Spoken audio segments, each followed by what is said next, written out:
Et salut! Aujourd'hui, je voudrais te proposer un sujet de conversation en français avec tes amis, dans ta classe de français, ou avec moi en commentaire si tu veux. Alors, ce sujet, il m'est venu aujourd'hui quand je suis allé faire des courses. Je suis allé au magasin, et dans ce magasin, il y avait beaucoup de musique de mon époque.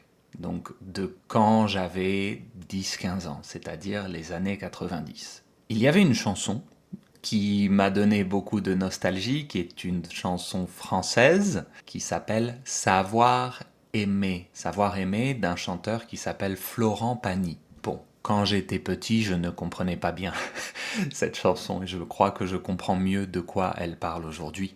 Et quand j'ai écouté cette chanson, ça m'a donné beaucoup de nostalgie. La nostalgie, c'est le sentiment que tu as quand tu repenses au passé avec de l'amour, oui, mais aussi un petit peu de regret. Quand j'ai parlé avec l'employé à la caisse, je lui ai dit vous mettez de la musique des années 90 aujourd'hui? Et il m'a répondu quelque chose comme on ne met pas nécessairement de la musique des années 90, mais c'est sûr, on ne va pas mettre de la musique des années 2020 parce qu'il n'y a plus grand chose de bien. Ça, c'est ce qu'il m'a dit. Ce n'est pas mon opinion. Donc, cet employé pense que la musique d'aujourd'hui n'est pas bonne. En gros, c'est ça le sujet. Et ça me fait penser à une chose qu'on entend souvent. On appelle ça le c'était mieux avant.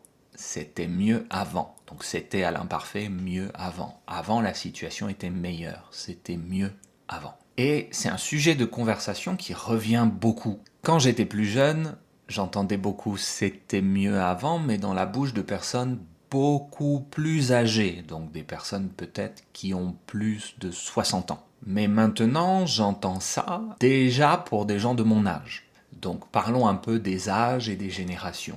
J'ai 38 ans, je suis né en 1987 et donc ma génération s'appelle les millénioles. On utilise les mêmes mots qu'en anglais, les millénioles. Si on reprend les générations plus anciennes, avant 1945, donc avant la guerre, on a la génération qu'on appelle des silencieux. Pourquoi? Parce qu'ils ne s'expriment pas beaucoup, ils ne parlent pas de leurs émotions, c'est une génération qui travaille énormément. La génération des silencieux. Puis après la guerre, on a eu la génération des baby-boomers. Baby-boomers, puisqu'il y a eu beaucoup d'enfants à cette époque, donc ça s'appelle le baby-boom comme en anglais. Les baby-boomers, la génération de mes parents. Puis après la génération des baby-boomers, nous avons la génération X, puis les millénioles comme moi, et puis on parle maintenant des nouvelles générations. Je crois que la nouvelle génération, c'est la génération Z. C'était mieux avant, quand j'étais petit, c'était vraiment les gens, soit des baby-boomers, soit des silencieux, qui disaient ça, et maintenant, on entend des millénioles le dire, et ça me semble un peu tôt. Alors, cette personne a critiqué la musique actuelle. Je ne suis pas 100% d'accord avec lui de ce point de vue. Je pense qu'il y a énormément de musique aujourd'hui qui sont super bien, mais j'ai aussi le sentiment, oui, que si tu allumes la télévision et que tu écoutes la musique, qu'on appelle parfois mainstream comme en anglais, donc la musique qu'on entend généralement à la radio et à la télé, effectivement, j'ai pas le sentiment que ça se soit amélioré, j'ai l'impression que c'était mieux avant, effectivement. Est-ce que ça veut dire que la musique d'aujourd'hui n'est pas bonne? Pas du tout. Si tu cherches des musiques qui te plaisent en ligne, tu trouves des choses incroyables. Donc, je suis pas tout à fait d'accord avec lui sur le sujet de la musique, c'était mieux avant, la musique actuelle n'est pas bonne. Oui, personnellement, je trouve que la musique actuelle est un peu bruyante, pousse vraiment le son, et on réduit peut-être un peu la complexité de la musique pour ce qui est de la musique mainstream.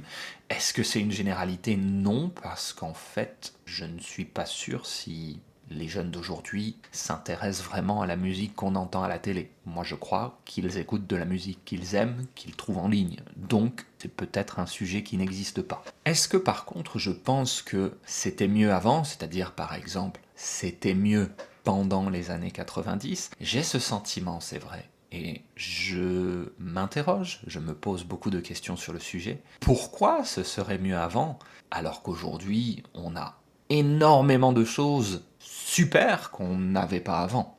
De manière générale, personnellement, j'ai l'impression que oui, toutes les choses, tout avait plus de goût, tout avait plus de goût dans les années 90. C'est tout à fait possible, c'est vraiment, vraiment possible que je pense comme ça parce que c'était ma jeunesse, c'était mon adolescence et on a ce qu'on appelle un lien affectif avec ce qui s'est passé. Donc on a beaucoup d'émotions pour les choses qui nous arrivent à cet âge spécifique, par exemple entre 10 et 16 ans. Donc c'est tout à fait possible que je pense que les choses avaient plus de goût, étaient plus intéressantes dans les années 90, parce que c'était ma jeunesse, et qu'on a toujours des émotions fortes pour cette période de notre vie.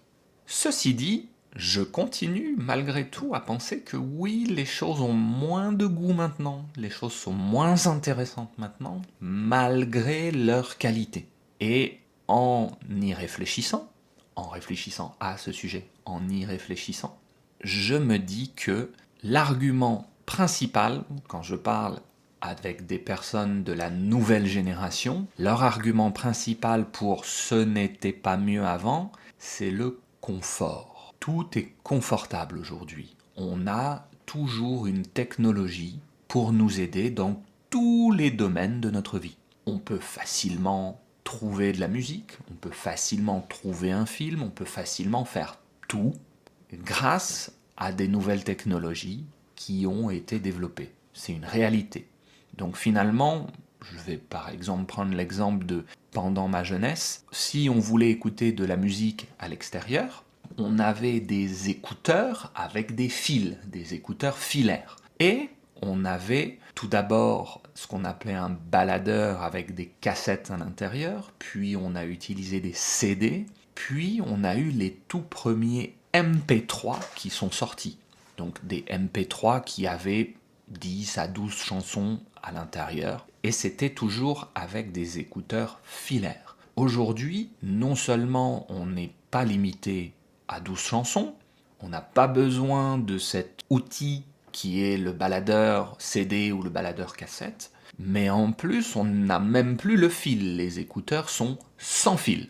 Les écouteurs sont Bluetooth sans fil, et donc effectivement, il n'y a pas de débat, c'est beaucoup plus confortable maintenant. C'est une réalité, je pense.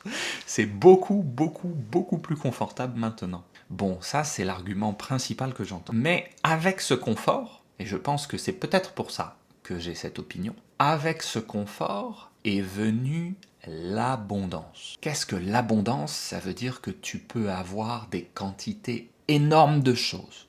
J'aime bien cet exemple de la musique. Si on voulait écouter de la musique avant, soit on allumait la télé, soit on allumait la radio, et on pouvait parfois enregistrer la musique de la télé ou enregistrer la musique de la radio, ou on devait acheter un CD. Donc ça nous coûtait du temps, ça nous coûtait de l'argent, et la ressource était limitée. On ne pouvait pas avoir des millions de CD, ça coûtait cher. Et aujourd'hui, toujours avec cet exemple de la musique, tu ouvres Deezer, tu ouvres Spotify, tu ouvres YouTube Music, tu ouvres quelque chose comme ça qui te permet d'écouter de la musique en ligne de manière totalement légale, et tu as accès à des millions et des millions de chansons. C'est génial, non?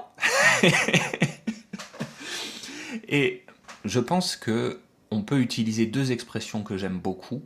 La première, c'est il y a toujours un revers à la médaille. Donc la médaille, par exemple, si tu fais une course, un jogging, un marathon, tu arrives premier, tu as une médaille qui dit bravo, tu as gagné. Cette médaille a un bon côté et elle a un mauvais côté. Donc il y a toujours un revers à la médaille. Ou j'aime bien dire aussi que tout est à double tranchant. Donc imagine une épée dans l'ancien temps pour couper ou tuer des gens.